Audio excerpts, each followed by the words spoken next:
Fala galera, sejam bem-vindos a mais uma transmissão da página Questões em Cardiologia. Sou Bruno Ferraz, estou chefe da página.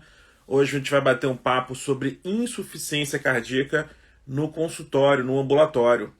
É um tema que eu gosto muito. Insuficiência cardíaca foi um tema do meu mestrado, eu estudei bastante insuficiência cardíaca. Então é um tema que eu conheço bem, eu vejo muito doente na universidade também com esse tema. Atendo muito paciente com insuficiência cardíaca aguda no hospital privado que eu trabalho. Então vou trazer aqui a minha experiência para vocês a respeito desse tema. Então vamos começar a nossa conversa sobre insuficiência cardíaca. Insuficiência cardíaca, se a gente considerar do ponto de vista de internação hospitalar, quando a gente considera as doenças cardiovasculares, é a principal causa de internação. Então, quem trabalha, quem é hospitalista, quem trabalha passando visita, invariavelmente vai passar visitando um paciente portador de insuficiência cardíaca. Então, tem que saber como lidar com esse paciente.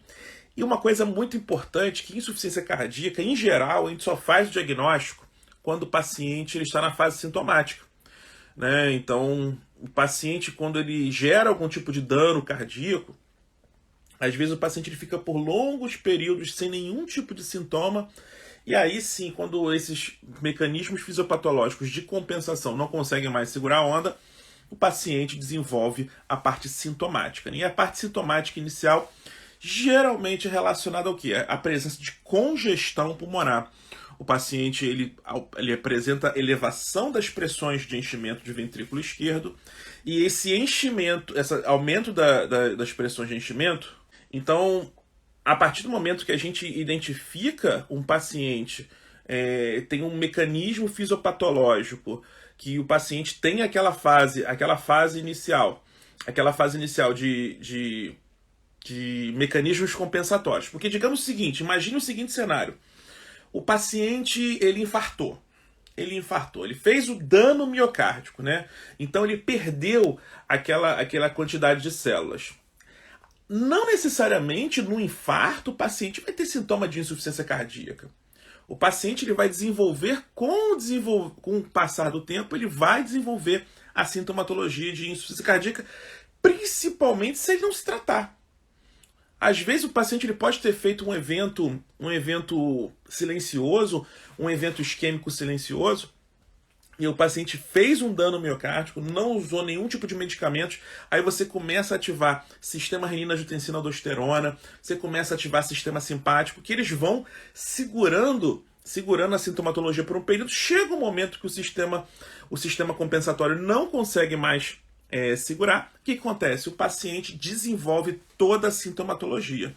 Então, por isso, eu estou falando isso porque, já que a live é de tratamento, em geral, o principal gatilho, o principal trigger para levar um paciente para procurar algum atendimento vai ser o quê? Cansaço, dispneia. Aqueles sintomas que a gente conhece relacionados a baixo débito, geralmente a gente vai observar mais numa fase tardia. Os primeiros sintomas de um paciente com insuficiência cardíaca geralmente são relacionados à congestão pulmonar, elevação das pressões de ventrículo esquerdo, certo? Ventrículo esquerdo e átrio esquerdo, que vão levar a aumento da pressão venocapilar pulmonar. E esse aumento da pressão venocapilar vai fazer o quê? Extravasamento de líquido no alvéolo. Alvéolo cheio de líquido, eu tenho menos área de troca respiratória. Então o paciente ele vai sentir o cansaço, certo? Então, um dos pilares iniciais do tratamento do paciente com insuficiência cardíaca vai ser o uso do diurético, né? Então a gente não consegue falar sobre insuficiência cardíaca de consultório, né, sem falar sobre o uso do diurético. Sempre lembrando que o diurético, até hoje, ninguém nunca conseguiu provar benefícios relacionados à mortalidade com o uso do diurético. Mas o diurético é uma droga que vai trazer benefício em redução da sintomatologia respiratória, principalmente nessa fase inicial. Lembrando que quando a gente fala em uso de diurético, o diurético no longo prazo, ele vai resolver não só a congestão pulmonar, como a congestão sistêmica, tá? A congestão sistêmica. Porque é uma fase evolutiva. O paciente que faz congestão pulmonar, ele começa com sobrecarga de cavidades esquerdas. Esse aumento da pressão da pressão venocapilar pulmonar começa a gerar sobrecarga em cavidades direitas, leva a hipertensão pulmonar, e essa hipertensão pulmonar gera sobrecarga de cavidades direitas e vai gerar toda a sintomatologia direita da insuficiência cardíaca, turgência jugular, hepatomegalia, vai gerar edema de membros inferiores, tá? E no final das contas, realmente, com a evolução da insuficiência cardíaca, o paciente vai ter congestão sistêmica. Então, vamos falar agora sobre diurético. Diurético, então, vai ser uma das primeiras drogas, porque é muito difícil a gente encontrar um paciente num momento inicial, num momento índex de diagnóstico de insuficiência cardíaca sem estar manifestando congestão. Dependendo do grau de congestão do paciente, na primeira fase a gente vai ter que fazer isso internado, né? Às vezes o paciente, especialmente o paciente que às vezes está em NIRA 3, NIRA 4, né?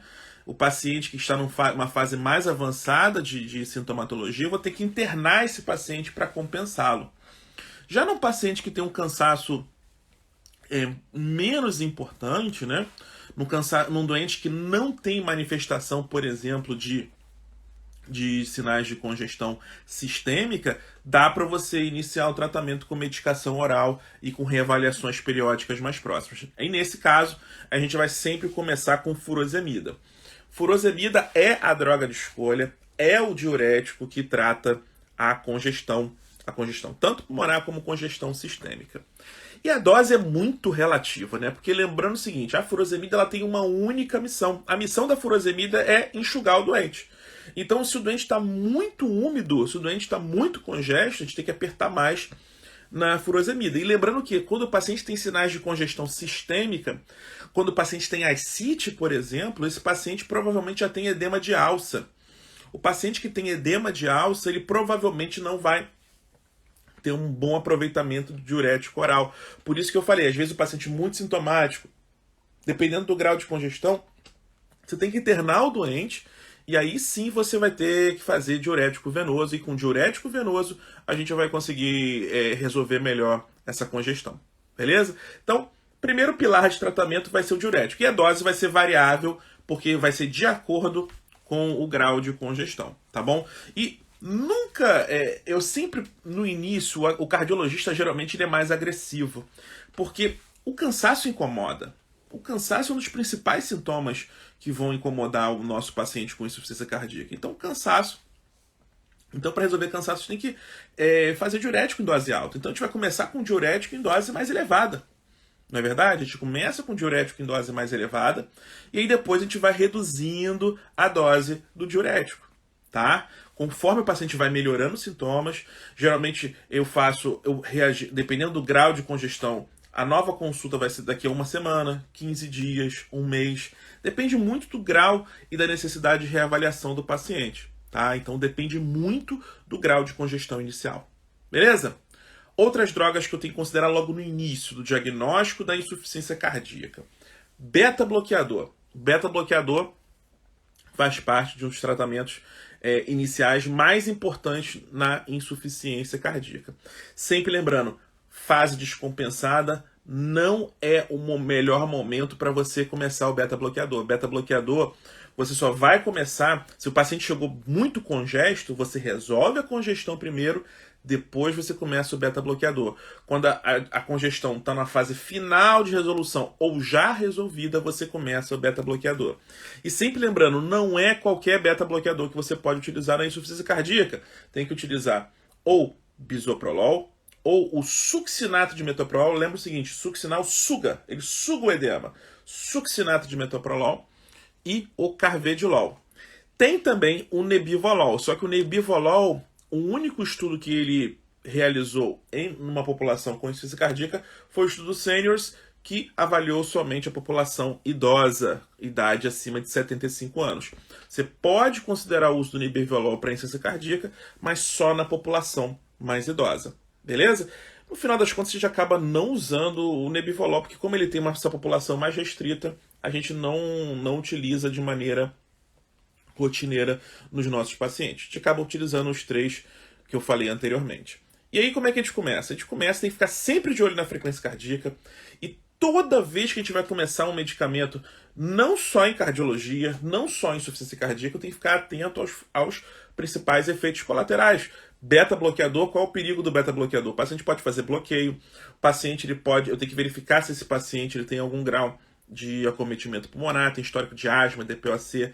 Sempre lembrando que nesses casos o bisoprolol acaba tendo um efeito menor do ponto de vista pulmonar, é um dos que tem um efeito mais cardioseletivo, tá? O nebivolol também tem esse efeito mais cardioseletivo.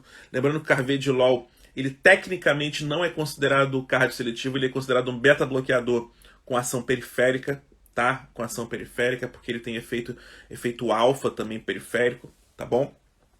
E o metoprolol também é um cardioseletivo, mas ele é menos seletivo do que o bisoprolol, tá? Então tem que tomar cuidado com relação a isso. Se o paciente tem histórico de DPOC, preferir o bisoprolol, tá bom? Então uma dica que eu posso dar para vocês. E a gente começa, primeira dose, né? A gente sempre começa com a dose mínima, né? E você vai titulando. No paciente ambulatorial, a gente faz o ajuste mensal, né? E aí vai de acordo com a tua rotina. Em geral, a gente faz mensal, pode fazer de 15 em 15 dias, né? Mas em geral, a gente faz mensal. Tá? Aí daqui a um mês a gente volta, reavalia. E sempre lembrando que quando a gente utiliza o beta-bloqueador, o grande objetivo do uso do beta-bloqueador vai ser tentar puxar essa frequência cardíaca para em torno de 60 batimentos. Já tem trabalho mostrando que quanto mais baixa é a frequência cardíaca, melhor é o desfecho do nosso paciente. Tá? Então, parece que a frequência cardíaca é um alvo importante. Então, baixar a frequência cardíaca vai fazer bem para o nosso doente com insuficiência cardíaca. Tranquilo? Então, beta-bloqueador, vão utilizar um dos beta-bloqueadores aprovados para insuficiência cardíaca, ajuste a cada mês, a cada mensal, né, até chegar à dose teto. O alvo é sempre tentar chegar na dose máxima, sempre. A diretriz fala isso. Vamos chegar na dose máxima tolerada em qualquer uma dessas medicações. Beleza, galerinha? Próximo ponto. Inibidor da ECA. Inibidor da ECA é uma medicação que, em geral, dá para começar logo de cara. Por quê? O inibidor da ECA não tem grandes... Quando eu falo de consultório, né? É diferente do ambiente hospitalar, né? Porque o inibidor da ECA, ele não tem... A principal contraindicação ao inibidor da ECA seria a pressão mesmo, né? O paciente que é muito hipotenso, aquele paciente que está em choque, que é esse paciente que a gente vai ver no hospital. No ambulatório, em geral, o paciente tem uma pressão boa, esse paciente vai tolerar o uso da medicação, então vai ser bem tranquilo utilizar o inibidor da ECA. E a diretriz ela é muito clara com relação a isso. A primeira droga é o inibidor da ECA, recomendação nível 1, grau de evidência A, recomendação 1, entendeu? Grau de recomendação A. Tá? Então tem um monte de estudo mostrando que o inibidor da ECA é a droga que você deve utilizar para esse paciente, tá bom? Então isso é fundamental. O inibidor da ECA tem que ser a primeira droga. Se você olhar algumas diretrizes americana, diretriz europeia especialmente, eles gostam de forçar um pouquinho a barra para o uso logo de cara do sacubitril/valsartana, né? Porque eles tem esse viés, né, industrial, né? Então eles gostam de tentar induzir que você comece essa medicação. Mas se você for olhar a recomendação nível 2A, nível de recomendação 2A, tá bom? Então é o IECA a primeira droga que você deve começar no paciente com insuficiência cardíaca. Sempre ficar de olho no potássio, tá? No potássio do seu paciente, tá? É normal, depois que você começa o IECA, o paciente costuma ter um certo grau de piora da função renal. Isso é esperado no paciente com IECA, tá? Mas isso é transitório. E depois o paciente ele vai estabilizar a função renal e vai bem, tá? São todos os IECAs que são aprovados para insuficiência cardíaca? Não, tá? Você basicamente segura... A gente utiliza muito o enalapril, né? O enalapril, o captopril a gente usa bem menos porque demanda a utilização 3 vezes ao dia. Então isso acaba limitando bastante. Então a gente utiliza bem mais o enalapril, né? Então o enalapril acaba sendo... O ramipril também pode ser utilizado para quem prefere a tomada uma vez ao dia, tá? e então a gente prefere o enalapril ou o ramipril para facilitar a vida do nosso doente. Lembrando que alguns doentes vão desenvolver tosse, né? Alguns pacientes realmente não toleram o uso do IECA. Mas vamos fazer isso que eu vejo muita gente fazer. Muita gente já começa logo com losartana, tanto para hipertensão, ciência cardíaca, para doença coronariana, começa logo de cara com losartana. No SUS a gente tem observado muito isso, não faz isso não. O IECA, ele na hipertensão nem tanto, como eu falei na live da semana passada, mas para ciência cardíaca e para doença coronariana, os estudos são muito mais robustos com o IECA. Então vamos privilegiar o IECA para o nosso doente. Por quê? O IECA, se você for analisar a enzima conversora de angiotensina, além de converter a angiotensina, ela também degrada a bradicinina. E quando ela degrada, quando eu inibo a ECA, eu vou inibir a degradação de bradicinina. Então eu vou aumentar o conteúdo de bradicinina disponível. Lembrando que bradicinina tem efeito vasodilatador. Então o efeito vasodilatador da bradicinina, ela tem um efeito adicional. Não é à toa a bradicinina que vai fazer ativação de mastócito que vai dar tosse. O paciente faz tosse por conta da bradicinina. Tá? E se você for lá buscar um dos mecanismos do sacubitril/valsartana, o sacubitril é um inibidor de neprisilina, que justamente ele degrada quem? Bradicinina. Degrada outros peptídeos que têm efeito vasodilatador. Então, o inibidor da ECA ele tem essa função a mais da bradicinina que vai me ajudar no tratamento dos nossos doentes. Então, sempre prefira o IECA. Sempre prefiro o IECA. Eu tive um professor, vários professores falam isso, mas que a gente brinca, né? A brincadeira que a gente faz, né? A gente fala que Bra é igual xarope, né? A gente só dá quando dá tosse, tá? Então, você não fica pensando assim, vou começar logo losartana porque o doente vai ter tosse com IECA. 5 a 25%, 20% dos doentes vão ter tosse. Apenas isso. No máximo, 20% dos teus doentes vão ter tosse. No máximo, no máximo. Então não vale a pena, né, galera? Então, a maioria dos doentes vão bem com IECA. Então, poucos doentes você vai ter que fazer a conversão para o BRA. Então, vamos começar com IECA. E vamos dar um benefício maior para o nosso doente. Tá bom? Então, primeira mensagem principal. Vamos começar com IECA. Tá?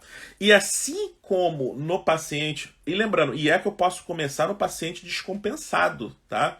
Porque eu vou agregar efeito vasodilatador. E quando eu faço vasodilatação, o que acontece? Eu tô aqui na raiz da aorta. Eu tenho um coração que está com uma contratilidade ruim, né?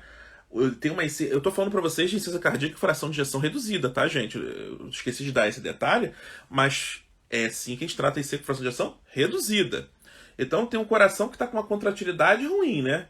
Então se eu vasodilato mais aqui a aorta, o que acontece com esse meu paciente? Eu vasodilatei, fica mais fácil, o sangue sai com mais facilidade do coração. Então eu tenho esse benefício de vasodilatação, eu vou aumentar meu débito cardíaco. Então eu posso fazer IECA no paciente descompensado, no paciente com sintomas. Tá? No paciente com sintomas. Então, paciente no consultório, você pode fazer muito bem. Você não precisa esperar a resolução da congestão para começar o IECA, coisa que você precisa no beta-bloqueador. E sempre lembrando, eu vou chegar à máxima dose tolerada. Uma coisa importantíssima e fundamental, que muita gente tem medo diante de um paciente com insuficiência cardíaca. Eu tenho que vasodilatar o meu doente. A vasodilatação é um dos pilares do tratamento da insuficiência cardíaca. Não adianta nada, às vezes, ficar dando diurético, se eu não vasodilato o meu doente. Eu tenho que vasodilatar. Você vê, quando a gente tem à nossa disposição, quando eu falo assim de insuficiência cardíaca aguda, eu sempre, quando chega um paciente com insuficiência cardíaca aguda e eu tenho a oportunidade de monitorizar o doente, eu chamo o residente para mostrar isso para ele. Eu provo pro residente que o efeito é benéfico. Eu tenho um paciente, às vezes, que chega lá, edema agudo, e eu vou monitorizar o índice cardíaco do doente. Aí o doente está lá, índice cardíaco baixo, né? E o paciente tem uma pressão, tem cabeça de pressão. O paciente está mais para hipertenso. Ou então, às vezes, a pressão nem está tão alta assim. Às vezes está com 120 de sistólica. Começa um vasodilatador. Comecei um vasodilatador, dose baixinha. O que acontece? Dá um tempinho, o índice cardíaco começa a subir. E a pressão começa a subir. Aí o que eu faço? Aumento o vasodilatador. E aí o paciente, conforme você vai vasodilatando o doente, o índice cardíaco do doente vai subindo. É uma coisa incrível. Quanto mais você vasodilata o doente, quem tem oportunidade de fazer essa experiência, você vai conseguir ver em tempo real, claro que isso demora, né? Quando você faz o ajuste, esse aumento do índice cardíaco ele vai demorar um tempinho, né? Não é assim, né? Não é instantâneo, mas você vê que o paciente ele começa a ter uma tendência de elevação do índice cardíaco. Tá? Então, vasodilatação, na minha visão, é onde a maioria dos médicos erram do ponto de vista de tratamento da insuficiência cardíaca. Tem que vasodilatar bem o nosso doente. É por isso que às vezes eu tenho a impressão que muita gente fala assim, poxa, o sacubitril valsartano ele é muito bom. Eu tinha um doente que estava descompensado, eu introduzi o sacubitril valsartano, o paciente melhorou. Existe uma plausibilidade biológica de que o sacubitril valsartano realmente ele é mais potente do ponto de vista de vasodilatação. Tanto que se você pegar no estudo Paradigm, você vai ver que o grupo que utilizou o sacubitril valsartano ele fez mais hipotensão sintomática. Então isso já justifica o melhor desfecho com quem utilizou o sacubitril valsartano, porque o paciente provavelmente está mais vasodilatado. Então significa que o paciente estava fazendo uso do IECA, ele precisaria de mais uma carga de vasodilatador, que não necessariamente teria que ser do sacubitril valsartano. Que no SUS, eu vou entrar agora nessa seara, né? Eu vou segurar um pouquinho esse meu raciocínio que eu estou desenvolvendo com vocês, porque guarda essa informação, eu tenho que vasodilatar meu paciente sempre. Eu tenho que deixar o paciente mais vasodilatado possível.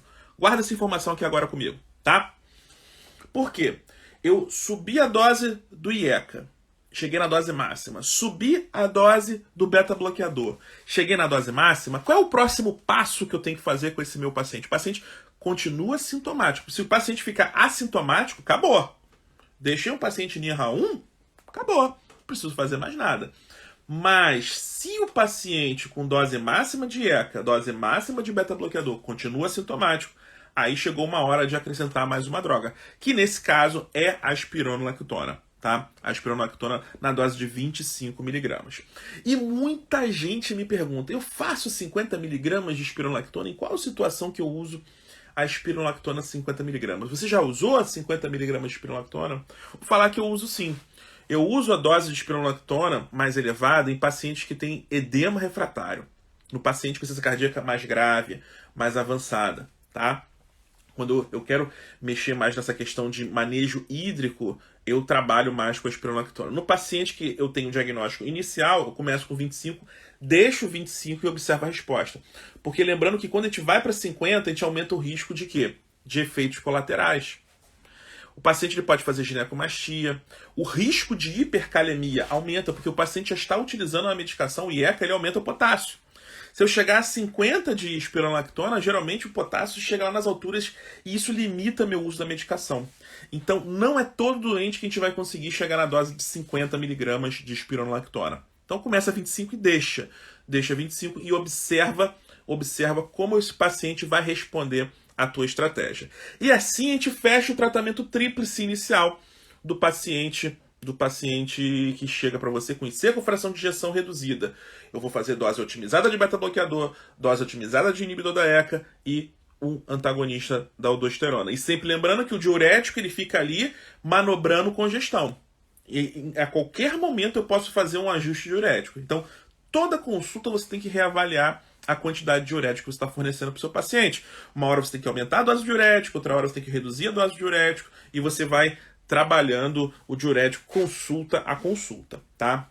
E aí você fecha o tratamento tríplice. E se o paciente continua sintomático, é a hora de você abrir o leque, né? Então é a hora de você entender aonde está o problema do seu paciente com insuficiência cardíaca, tá bom? Então, a partir do momento que eu faço o tratamento tríplice, o paciente continua sintomático, eu preciso entender onde está o problema, tá bom? O que a diretriz hoje fala?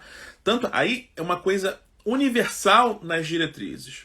Com o advento dos inibidores da SLT2, a dapaglifosina e a empaglifosina principalmente, né? Agora mais recentemente com a sotaglifosina, essas drogas foram incorporadas no tratamento. Os medicamentos classicamente desenhados para o tratamento de diabetes são medicamentos que foram incorporados no tratamento da insuficiência cardíaca, drogas que reduziram mortalidade em pacientes com insuficiência cardíaca.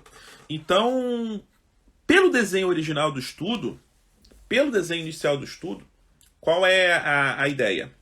Qual é a ideia? Todos os estudos que avaliaram o uso das inibidores da SLT2, você não pode ir contra um tratamento já preconizado, um tratamento que eu já sei que reduz mortalidade. Então, no paciente não diabético, não tem jeito. Eu tenho que começar, eu só posso começar o inibidor da SLT2 como quarta droga, porque o paciente tem que estar com o tratamento tríplice otimizado. Então, a quarta droga no paciente não diabético vai ser o inibidor da SGLT2, tá? Se o paciente é diabético, então ele já demanda alguma medicação, algum antidiabético, aí sim você já pode começar de cara. Porque você usa aquela desculpa, não, comecei aqui o remédiozinho aqui para tratar o diabetes, mas na verdade está te ajudando na insuficiência cardíaca também, tá bom? Então, no diabético, já começa logo de cara com o inibidor da SGLT2, tá bom? E no paciente não diabético, você vai começar a medicação. Você vai começar a medicação a partir do momento que você faz a terapia tríplice e o paciente persiste com os sintomas. Tá? Então hoje a diretriz ela deixou isso muito claro, que a quarta droga é o inibidor do SGLT2. E aí o paciente ele pode continuar sintomático, pode continuar sintomático. E aí você tem que continuar buscando algumas coisas que você pode melhorar. Tá? Uma das coisas é o quê? Justamente o quê? Vasodilatação, que eu já estava falando para vocês, né? Vasodilatação. Como é que está a pressão do seu doente? Se a pressão estiver ali na faixa 130, 120, tem espaço. Tem espaço para vasodilatador. Tá bom? Porque lembra que a máxima dose tolerada. Às vezes tem espaço para vasodilatador. É por isso que alguns doentes que às vezes você troca o IECA pelo sacubitril valsartano, o paciente melhora. Porque o paciente estava precisando o quê? De mais vasodilatador. Só que no SUSão não dá. No SUSão não dá. O que eu faço no SUS que não dá para prescrever sacubitril valsartana? É nesse contexto que eu começo com hidralazina com nitrato. É nesse contexto que eu faço hidralazina com nitrato. Então a gente começa hidralazina com nitrato para esses doentes, tá? Começo 25 de hidralazina de 8 em 8. O nitrato eu começo inicialmente 2 vezes ao dia, tá bom? Eu faço 20 mg de mononitrato desorbido de 20 mg de manhã e de noite, 2 doses, e vou observando qual vai ser a resposta do doente. Tá? Lembrando que eu vou ter vasodilatação arterial com a hidralazina, vasodilatação venosa com o nitrato. Tá bom? Então eu vou ter esse efeito dúbio. Lembrando que hidralazina com nitrato já também mostrou redução de mortalidade. Já mostrou. Então a droga aqui é boa. A gente pode utilizar assim hidralazina com nitrato. Muita gente foge da hidralazina com nitrato. É uma excelente opção na insuficiência cardíaca no paciente que não está vasodilatado de maneira correta. E os pacientes melhoram. Os pacientes melhoram. Entendeu? Então, é uma estratégia. É uma estratégia que a gente tem que considerar. E aí você vai titulando a dose, né? Aí o paciente... Aí vai observando a pressão do paciente. Vai observando. Aí você vai aumentando a dose até você chegar a uma dose alvo. Tá? Então, é assim que a gente vai chegando. É assim que a gente vai titulando no paciente que não está com uma vasodilatação otimizada. Se o paciente tiver dinheiro... Tipo, paciente privado, você tem que trocar pelo sacubitril valsartano. Não está errado nesse cenário você trocar. Um paciente que está muito hipertenso. Tá bom? Outra coisa que a gente tem que verificar. É o seguinte. Se o paciente não tem dissincronismo. E aí, nesse caso, é o eletrocardiograma que vai me ajudar.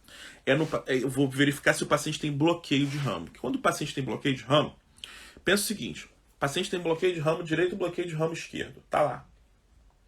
Se o paciente tem bloqueio de ramo esquerdo, tá? Aqui é a minha esquerda, tá? Eu não sei como é que tá para vocês. Aqui é a minha esquerda, aqui é a minha direita, tá? No paciente que tem bloqueio de ramo esquerdo, então significa que a despolarização vai descer pela direita. Então, a direita contrai primeiro, depois que a direita contrai, o estímulo ele passa para o lado esquerdo aqui, né? E contrai o lado esquerdo. Correto? Então, bloqueio de ramo esquerdo contraiu o direito, depois contraiu o esquerdo. Você consegue entender que a contração, o ideal é os dois ventrículos contraírem ao mesmo momento? O ideal é o ventrículo direito contrair junto com o ventrículo esquerdo. Se eu perco essa dinâmica de contração, o que acontece? O coração ele começa a contrair todo torto. Quando a gente faz o ecocardiograma, a gente vê que o coração ele contrai todo torto, assim. Todo torto. E aí, o que acontece? Não é a melhor maneira da gente observar e evidenciar uma contração. Então, no paciente que tem bloqueio de ramo, especialmente bloqueio de ramo esquerdo, com QRS acima de 150, ritmo sinusal, esse é o melhor doente de todos. Está indicada a terapia de ressincronização cardíaca. O que é terapia de ressincronização cardíaca? Terapia de ressincronização cardíaca, você bota um cabo no ato esquerdo, bota um cabo no ventrículo direito e um cabo no ventrículo esquerdo. E aí você sincroniza tudo no coração. Aí a contração ela fica bonitinha. Então todo o coração ele começa a contrair de novo de maneira fisiológica. E tem paciente que recupera a função ventricular só com esse dispositivo. Tá? Então é uma coisa a se considerar também. Vou deixar tratando um paciente com insuficiência cardíaca. Por fim, é a frequência cardíaca que eu tenho que analisar. A frequência cardíaca, se ela não estiver no alvo, às vezes eu cheguei na dose máxima de beta-bloqueador, o paciente continua sintomático e com a frequência de 80. Estou lá com uma dose máxima de beta-bloqueador, sempre lembrando que o carvedilol, num paciente que tem um peso mais aumentado, acima de 85 quilos, você pode fazer uma dose mais alta, porque a dose de bula do carvedilol máxima é 25 duas vezes. No paciente acima de 85 quilos, você pode fazer 50 duas vezes para controlar a frequência, tá? Então, essa dica aí, tá? Então, se o paciente não atingiu a frequência cardíaca, talvez seja um paciente para você começar o quê? A ivabradina no paciente em ritmo sinusal. No paciente em ritmo sinusal, lembrando que a ivabradina é uma droga que atua justamente nos canais IF, são nos canais do nódo sinusal. Ele vai diminuir a frequência de disparo do nódo sinusal e vai reduzir a frequência cardíaca, tá? Então, é assim que a gente faz o manejo da insuficiência cardíaca. Tem alguma coisa que eu posso fazer pelo doente também a mais? Tem outras coisas que eu posso fazer a mais. Eu tenho sempre que procurar aquele ao redor do paciente com insuficiência cardíaca, coisas que podem atrapalhar um paciente com insuficiência cardíaca. Eu tenho que ver questões relacionadas à nutrição. Eu tenho que ver como é que está esse paciente do ponto de vista de ingesta hídrica, como é que está a ingesta de sódio do meu paciente. Tem que ver se meu paciente tem anemia, eu tenho que ver como é que está o perfil de ferro. Eu faço o diagnóstico de insuficiência cardíaca, eu tenho que ver como é que está, se o paciente tem anemia, como é que está o estoque de ferro do meu doente. Porque o paciente com anemia, estoque de ferro baixo, é indicação de fazer reposição venosa de ferro. Um carboximaltose férrica, tem que fazer, tá? Às vezes o sintoma tá aí, às vezes tá aí, entendeu? Às vezes o sintoma tá aí. Então a gente tem que verificar isso. Então não é só o tratamento em si da insuficiência cardíaca. Lembrar sempre, eu gosto muito, reabilitação cardíaca. Já tentou reabilitação cardíaca para seu paciente com insuficiência cardíaca? É um dos melhores remédios, né? Mas é o melhor de todos, é o melhor de todos. Você indica reabilitação cardíaca para o teu doente, o doente melhora, tá? Digoxina. Pensa o seguinte, na digoxina, quando a gente fala assim de digoxina, às vezes o paciente que está reinternando muito é aquele paciente que às vezes você não tem muito espaço para tratamento, aquela insuficiência cardíaca com fração de ejeção de 3%, né? Doente grave pra caramba, que vive internando, às vezes você faz uma digoxina pro teu doente, você diminui a reinternação. Tem que demonizar a digoxina, não. Às vezes funciona.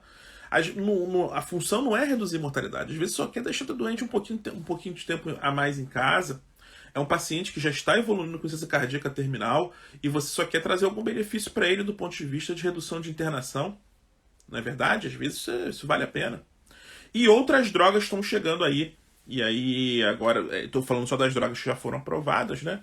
E pode ser que tenha novidade aí mais para frente, né? Tem drogas que estão sendo estudadas, foram apresentadas em alguns estudos, ainda não estão disponíveis algumas drogas, né? Mas mais para frente teremos novas drogas aí, a gente vai avaliando na vida real como é que é o uso dessas medicações. Beleza, pessoal? Chegou uma perguntinha aqui perguntando se eu poderia utilizar a espironolactona no paciente descompensado. No paciente descompensado, geralmente não tem contraindicação ao uso da espironolactona, não, tá? Não tem contraindicação. Tem só ficar de olho que às vezes no paciente descompensado, esse paciente faz o quê? Faz cardiorrenal. E aí o paciente descompensado ele faz cardiorrenal e aí às vezes ele faz disfunção renal e isso vai limitar o uso da espironolactona. Mas espontaneamente assim, não vai ter nenhum problema o uso da espironolactona no paciente descompensado. Você tem que ficar de olho, potássio e função renal, tá bom? É muito importante, galera, entender que o tratamento também da insuficiência cardíaca é sempre multiprofissional, tá, galera? Isso aí é importante. Eu sei que tem colegas aqui na enfermagem, fisioterapia, todos são fundamentais no tratamento da insuficiência cardíaca. A gente tem que sempre lembrar, nutrição fundamental, nutrição muito importante. Tem sempre que referenciar o doente para uma estratégia alimentar adequada. Esses pacientes em fase avançada evoluem com caquexia cardíaca. Caquexia cardíaca é um marcador de pior prognóstico. O paciente ele faz tanto edema de alça, esse paciente não consegue absorver nenhum tipo de nutriente. Então, esse paciente ele tem uma dificuldade muito grande de aproveitar a alimentação por via oral. Tá? Às vezes você tem que começar alguns suplementos para o seu doente. Então, realmente é uma situação que é mais complexa. Tá bom? Chegou uma perguntinha aqui do Marley. Doutor, quando saber o melhor momento para utilizar o beta-bloqueador quando o paciente não está congesto? Fiquei um pouco na dúvida. Se o paciente não tiver congesto, pode fazer. Pode ficar tranquilo. Você vai baseando pela sintomatologia do doente, você vai fazer diurético no início, vai observando a resposta do paciente, e conforme o paciente for melhorando a sintomatologia respiratória, você vai lá escutar. Como é que tá estertor? Tá crepitando, base? Tem turgência jugular? Edema de membros inferiores? Melhorou a congestão? Tá melhor evolutivamente? Pode começar beta-bloqueador. Sempre que você começa o beta-bloqueador, o doente dá uma... avisa para ele, ó, ele vai dar uma pioradinha no início. Ele pode dar uma pioradinha no início do beta-bloqueador, mas é uma questão de adaptação só. Porque realmente o beta-bloqueador ele tem uma redução na fase inicial, uma redução tanto do hino do cronotropismo. Então, essa diferença pode fazer falta num paciente que estava descompensado, né? Então, no longo prazo, isso vai reverter, né? Isso vai melhorar a classe funcional do doente. Mas numa fase inicial, o paciente ele pode ficar um pouquinho sintomático, tá bom? Pessoal, para quem quiser também conhecer quem vai fazer a prova de título esse ano, também lembrando que o nosso curso do TEC está com inscrições abertas, é só buscar na nossa bio que tem informações sobre inscrição, e também nosso curso de emergências cardiológicas também, quem quiser conhecer, é só procurar na bio informações. Quando indicar ressincronização cardíaca em um paciente hospitalar? É a mesma indicação, tá? É a mesma indicação, independente se o paciente está internado, se o paciente está fora do hospital. Se o paciente tem bloqueio de ramo esquerdo, QRS acima de 150 milissegundos, e aí especialmente se o paciente tiver ritmo sinusal e se ainda for de cardiopatia isquêmica, esse é o melhor doente. É o melhor doente para você indicar ressincronização, tá bom? Dario perguntando se quais são esses dois estão aprovados, esses dois inibidores da SLT2, os dois estão aprovados, tá? Aqui no Brasil, os dois estão aprovados para ICEFER. Pode usar qualquer um dos dois. Lembrando que, no caso da empaglifosina, a dose para insuficiência cardíaca é 10 mg, a dose para diabetes é 25 mg. No caso da dapaglifosina, 10 mg para os dois, tá? Quais classes comprovadamente reduzem mortalidade na ICEFER? Eu já falei, vamos lá. Beta-bloqueador, inibidor da ECA ou BRA, espironolactona, certo? Então, o primeiro tripé. Depois do tripé, aí entra o sacubitril, valsartana, né? Que, para prova, tu tem que botar isso, né? Que realmente o estudo Paradigm, com todas as suas falhas, mostrou redução de mortalidade.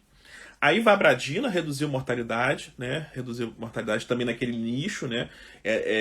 Essas drogas são drogas mais nichadas, né? Porque pegou o paciente que tinha ou contraindicação a beta-bloqueador, porque não é de uso indiscriminado, ou paciente com contraindicação a beta-bloqueador, ou paciente que não atingiu frequência com beta-bloqueador, a ivabradina reduziu mortalidade, e hidralazina com nitrato. E também os inibidores SGLT2, tá? Que eu já tinha falado também. Tá? São essas 7 medicações que reduzem mortalidade, tá? Diferença terapêutica para IC com fração de injeção normal.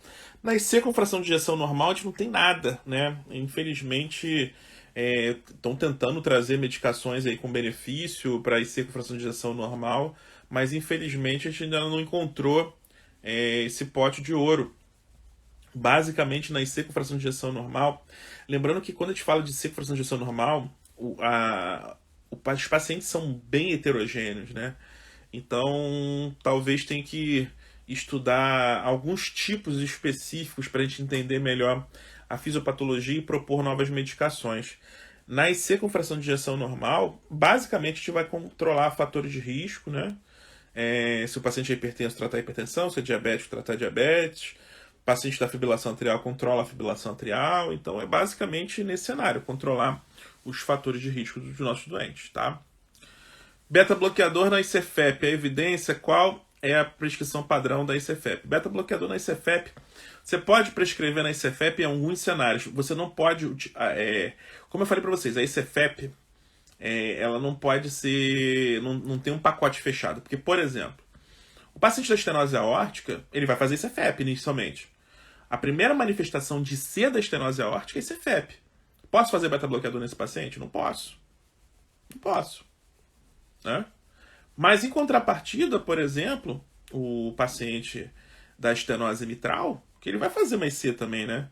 É claro que quando a gente fala de IC, a fração de ejeção vai ser preservada, né? A manifestação da IC do paciente da estenose mitral é muito mais de IC de cavidades direitas, né? Nesse caso eu vou precisar fazer, eu vou ter que fazer beta-bloqueador. Então não dá pra gente fazer um pacotão, entendeu? Essa é a minha grande crítica na IC com fração de ejeção preservada, porque existem vários subtipos. Então os doentes são diferentes. Então você tentar botar tudo no mesmo bolo é complicado, né? É complicado. Então, em alguns pacientes, vale a pena você fazer beta-bloqueador na ICFEP, não para redução de mortalidade, porque pensa o seguinte, ICFEP eu estou falando de diástole. Se você faz beta-bloqueador, você vai aumentar o tempo de diástole. Quando você aumenta o tempo de diástole, você aumenta o tempo de esvaziamento ventricular, atrial. Tá? E se você aumenta o tempo de esvaziamento atrial, você vai o quê? Vai desafogar o pulmão. Então você vai melhorar a congestão. Mas benefício em redução de mortalidade não está comprovado. Nada mostrou redução de mortalidade. Isso aí, Marcão, já falei que não presta. Valeu. O Dario falando sobre as doses da EMPA e da DAPA. Vamos lá, repetindo a dose da EMPA e da DAPA. Empaglifosina, para a dose da IC, dos dois, DAPA e da EMPA, 10 mg. IC é 10 mg sempre. Só que a empaglifosina no paciente com diabetes é 25 mg. Tá? Dapaglifosina é igual aos dois. Indicação, momento para iniciar a ivabradina. Você vai começar a ivabradina no paciente que você já otimizou beta-bloqueador e o paciente continua com frequência fora do alvo. O paciente tem uma frequência cardíaca acima de 70. Geralmente a gente bota como ponto de corte 70. Frequência acima de 70. O paciente já está na dose máxima de beta-bloqueador. Dose máxima tolerada. E lembrando que a ivabradina quase não dá efeito hemodinâmico. Então, às vezes, você não consegue progredir dose de beta porque o paciente faz hipotensão, por exemplo. Aí você consegue associar a ivabradina para reduzir a frequência cardíaca. Então, é uma boa situação. Às vezes, você não consegue aumentar a dose do beta-bloqueador por broncoespasmo, por exemplo. Associa a ivabradina, tá? Então, a ivabradina é uma droga muito boa. Eu não utilizo com muita frequência porque não são tantos doentes assim que chegam nessa fase, né? Mas se o doente precisa, aí tem efeito benéfico, bem interessante, tá? Já tive resposta muito boa com ivabradina, tá? E sempre lembrando, o doente tem que estar em sinusal. Então, acho que é isso, né, pessoal? Eu acho que consegui dar um resumão aí do tratamento da insuficiência cardíaca ambulatorial, mostrando os principais pontos que a gente tem que atacar num paciente que chega pra gente, né? Pessoal, chegou a hora de partir. Qualquer dúvida que ficar, pode mandar mensagem depois no direct, pode mandar mensagem nas caixinhas lá que eu sempre deixo aberto, tá bom? Sempre um prazer muito grande estar com todos vocês, muita paz em vossos corações. Até a próxima oportunidade. Como você já sabe, meu corpo vai embora, mas meu coração permanece sempre com vocês, galera. Grande abraço e fui!